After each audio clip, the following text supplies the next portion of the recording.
Praise the Lord. കർത്താവിന്റെ ധന്യ തിരുനാമം വാഴ്ത്തപ്പെടുമാറാകട്ടെ. ഞാൻ ക്രിസ്തുവിൽ സ്നേഹിക്കുന്ന എല്ലാ ദൈവമക്കൾക്കും ഒരു പ്രഭാത വന്ദനം കൂടെ അറിയിക്കുന്നു. കർത്താവിന്റെ ദാസിദാസന്മാരെ, ലോകമെമ്പാടുമായിരുന്നു കൊണ്ട് ഈ വിശുദ്ധ പ്രഭാതം സത്യത്തിലും ആത്മാവിലും ആരാധിക്കുന്നു എല്ലാ ദൈവദാസന്മാർക്കും വാത്സല്യ കുഞ്ഞുങ്ങൾക്കും എൻ്റെ ഹൃദയത്തിൻ്റെ ആഴമേറിയ വന്ദനത്തെയും സ്നേഹത്തെയും പ്രാർത്ഥനയും ഈ പ്രഭാതവും അറിയിക്കുന്നു. 6-ാം മാസത്തിൻ്റെ 22-ാമത്തെ പ്രഭാതം കൂടെ കാണുവാൻ സ്വർഗം നമുക്ക് ഭാഗ്യമൊരുക്കിയല്ലോ. 3-ാം സങ്കീർത്തനക്കാരൻ പാടുന്നു, യഹോവേ, എൻ്റെ വൈരികൾ എത്ര പെരുകിയിരിക്കുന്നു, എന്നോട് എതിർക്കുന്നവർ അനേകരാകുന്നു. പ്രശ്നങ്ങളില്ലാത്ത ജീവിതമില്ല. എല്ലാ മനുഷ്യരും ഘട്ടങ്ങളും രോഗങ്ങളും എതിർപ്പുകളും വെല്ലുവിളികളും നിന്ദകളും പരാജയങ്ങളും അപമാനങ്ങളും പ്രതികൂലങ്ങളും സങ്കടങ്ങളും തുടങ്ങി ഏതെങ്കിലുമൊക്കെ അനുഭവങ്ങളിൽ കൂടെ കടന്നുപോയാൽ മാത്രമേ ഈ ലോകത്തിൽ ജീവിതം പൂർത്തീകരിപ്പാൻ കഴിയുകയുള്ളൂ. പ്രശ്ന സങ്കീർണമായ അനുഭവങ്ങൾ കൂടെയാണ് ഓരോ മനുഷ്യനും കടന്നു പോകുന്നത്. എന്നാൽ ജീവിതത്തിൽ നേരിടുന്ന പ്രതികൂലങ്ങളെയും പ്രശ്നങ്ങളെയും അതിജീവിക്കുവാൻ കഴിയാതെ വരുന്നത് നിമിത്തം ദിനംതോറും ആയിരക്കണക്കിന് ജനങ്ങൾ ആത്മഹത്യ ചെയ്യുന്നു. പലരും രോഗികളായി മാറുന്നു. മറ്റു ചിലർ സുബോധം നഷ്ടപ്പെട്ട് തെരുവുകളിൽ അലഞ്ഞു തിരിയുന്നു. ഇതെല്ലാം നാം ലോകത്തിൽ ദിനംതോറും കാണുന്ന കാഴ്ചയാണ്. എന്നാൽ ദൈവമക്കൾക്ക് പ്രശ്നങ്ങൾ ഉണ്ടാകാതിരിക്കുന്നില്ല. ഒരുപക്ഷെ ലോക മനുഷ്യർക്ക് നേരിടുന്നതിലും അധികം പ്രശ്നങ്ങൾ ദൈവമക്കൾക്ക് ഉണ്ടാവുകയും ചെയ്യാം. എന്നാൽ പ്രശ്നങ്ങളോടുള്ള പ്രതികരണമാണ് ഓരോരുത്തരുടെയും ഭാവി നിർണയിക്കുന്നത്. വേദപുസ്തകത്തിൽ പരാമർശിക്കപ്പെട്ടിട്ടുള്ള എല്ലാ ദൈവഭക്തന്മാരുടെയും എണ്ണമറ്റ പ്രശ്നങ്ങളിൽ കൂടെയാണ് അല്ലെങ്കിൽ പ്രതികൂലങ്ങളിൽ കൂടെയാണ് അവർ കടന്നുപോയിട്ടുള്ളത്. അവർ നേരിട്ട പ്രതികൂലങ്ങളെ അവർ നോക്കിക്കണ്ടിരുന്നത് വിവിധ നിലകളിലായിരുന്നു. ദൈവജനത്തിനെതിരായി പ്രഭാതങ്ങളും തിരമാലകളും ഉയരുകയും ആഘോഷിക്കുകയും ചെയ്യുമ്പോൾ അത് കണ്ടുകൊണ്ട് ദൈവം മൗനമായിരിക്കുകയില്ല. ആമേൻ. തൻ്റെ ജനത്തെ ശത്രു തകർത്തു കളയുവാൻ ദൈവം അനുവദിക്കുകയില്ല.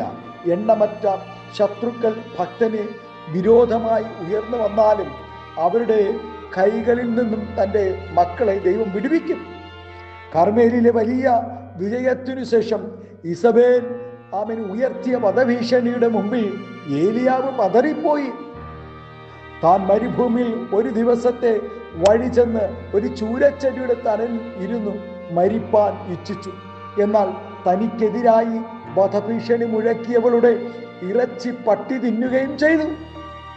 എന്നാൽ ഏലിയാവ് ഇന്നും ജീവിക്കുന്നു. ആമേൻ. മരിച്ചിട്ടില്ല. ഏലിയാവ് ഇന്നും ജീവിക്കുന്നു. യേശുവിനോട് ഒരുമിച്ച് യാത്ര ചെയ്ത ശിഷ്യന്മാരുടെ പടക് തിരമാലകൾ ആഞ്ഞടിച്ചപ്പോൾ പ്രശ്നങ്ങളെക്കാൾ വലിയവനായ ദൈവം കടലിന്റെ കോപവും കാറ്റിന്റെ ശക്തിയും അടക്കി ശാന്തമാക്കി പടകിനെ.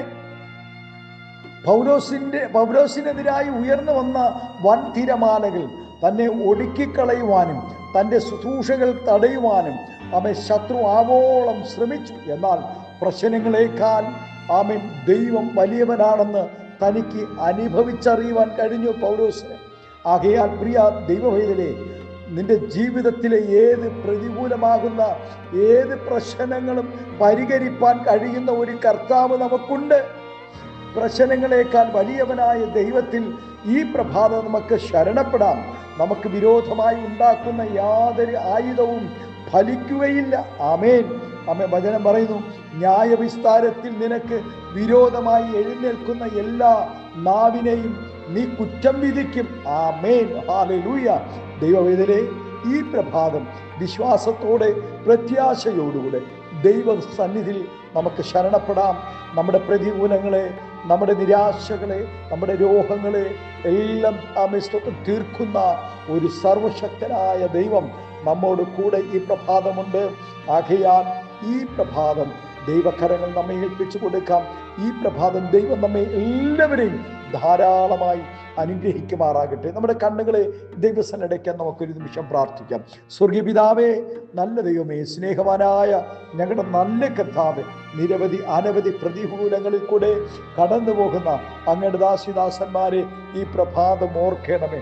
തിരമാല പോലെ ഉയർന്നു വരുന്ന ശക്തമായി ആഞ്ഞടിക്കുന്ന കാറ്റുപോലെ ഹല്ലേലൂയ തൻ്റെ മക്കളുടെ ജീവിതത്തിൽ അടിക്കുന്ന എല്ലാ പ്രതികൂലങ്ങളെയും സ്വർഗം ശാന്തമാക്കി സമാധാനത്തോടുകൂടെ അനുഗ്രഹത്തോടുകൂടെ നിശ്ചിത വരെയും സ്വർഗം തന്നെ ജനത്തെ കാത്തു പരിപാലിക്കണമേ എന്ന് പ്രാർത്ഥിക്കുന്നു. എല്ലാവിധമായ നന്മകളും അനുഗ്രഹങ്ങളും പകരണം. നിരാശയോടുകൂടെ ഹോസ്പിറ്റലുകളിൽ അഭയം പ്രാപിച്ചവരുണ്ട്, ഭവനങ്ങളിൽ ആയിരിക്കുന്നവരുണ്ട്, സാമ്പത്തിക ഞെരുക്കങ്ങളിൽ ആയിരിക്കുന്നവരുണ്ട്, ഏകാന്തതയുടെ അനുഭവങ്ങളിൽ രോഗബലഹീനതയോടുകൂടെ കർത്താവെ ആയിരിക്കുന്നവർ സ്തോത്രം കർത്താവെ വാർദ്ധക്യ ബലഹീനതയിലായിരിക്കുന്നവർ അനവധി വിഷയങ്ങളിൽ കൂടെ ഭാരങ്ങളിൽ കൂടെ കടന്നു പോകുന്ന അങ്ങയുടെ ദാസിദാസന്മാരെ ഈ പ്രഭാതം ഈ ഭൂമിയുടെ സമർത്ഥി കൊണ്ടും സ്വർഗീയ കൃപാവരങ്ങൾ കൊണ്ടും ആയുസ്സും ആരോഗ്യവും സമാധാനവും സന്തോഷവും സകല നന്മകൾ നൽകി ആദരിക്കണം, അനുഗ്രഹിക്കണം, മഹത്വമെടുക്കും. യേശുവിന്റെ നാമത്തിൽ കൃപയോടെ പ്രാർത്ഥന കേൾക്കണമേ സ്വർഗീയ നല്ല പിതാവേ. ആമേൻ, ആമേൻ. Thank you. God bless you. ദൈവം എല്ലാവരെയും ധാരാളമായി അനുഗ്രഹിക്കട്ടെ. Thank U.